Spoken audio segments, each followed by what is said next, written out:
Nakalas na nga natin to panggilid ng Aerox at na-check na rin natin kung ano mga kailangan palitan sa kanya. Kaya for today's video ay magsi-CVT cleaning na tayo dito sa unang unit na ipapang buy and sell natin. Pag naglilinis tayo ng panggilid guys, ang ginagamit ko degreaser para matanggal talaga ng mga dumi niya at mancha. Katapos ko siya i-degreaser, sinasabon ko pa yan para siguradong tanggal ng mga dumi-dumi niya. Wala pa kasi tayong budget para sa ultrasonic Pero malay mo naman, di ba magkaroon tayo niyan soon. Basta sipag at tiyaga muna sa ngayon. Ibibigay din sa atin yan. Tapos tutuyuin natin siya gamit ng hangin sa compressor. Kita nyo naman kung gaano kaputi at kalinis nung gawa natin guys. Kaya kung magpapalinis kayo, PM nyo lang ako. So dito naman tayo sa torque drive niya. Kung makikita nyo guys, parang kulang na siya sa grasa tas maitim na ng grasa niya. Every 3 months kasi dapat pinapalinis to at pinapapalitan. Kaya sa mga kabili nitong Aerox natin, naka CVT cleaning na talaga siya. Yan, kita nyo naman sa video. May patunay tayo. Ang panglinis ko naman dito sa torque drive, itong gamit kong RSA. So nagbebenta rin pala tayo nito guys. Kung malapit na kayo sa amin, Maribeles Bataan, 99 pesos lang tong CVT na to. Kung malayo ka naman, ilalagay ko na lang link sa comment section or yellow basket. Pagkatapos ko siya linisin ay nakita ko tong goma na to. Yung torque drive o-ring niya is palitin na rin, kaya papalitan na rin natin to ng original. Kaya ngayon itong clutch assembly muna ang buuin natin. Lalagyan din natin to ng konting grasa lang guys.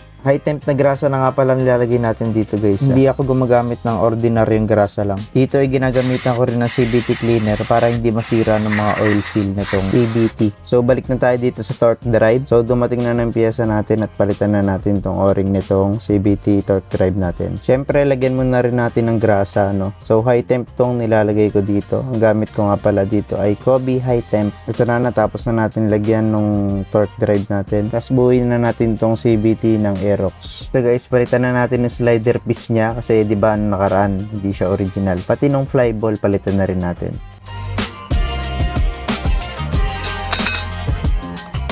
Yan guys, kung makikita nyo, wala siyang alog, di ba? Hindi katulad ng nakaraan. Pinapalitan talaga yan guys kasi wear and tear yan. Pati bola palitan na rin natin ng bago para sigurado na.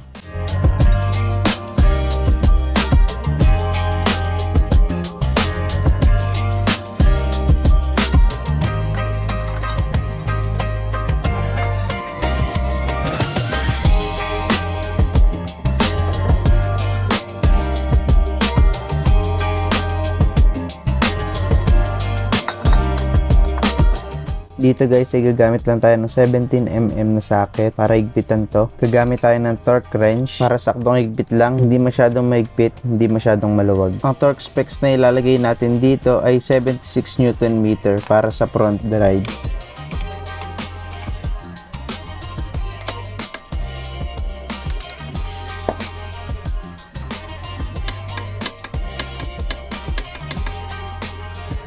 Dito naman sa clutch bell ay 45 Nm ang ihigpit natin.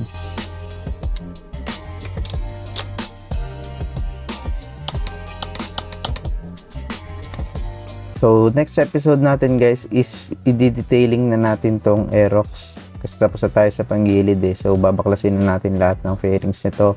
Lilinisin natin loob at labas nitong Aerox guys. Abangan nyo. So, papakita na lang natin. See you sa next episode. Like, follow, and share. Salamat sa panonood.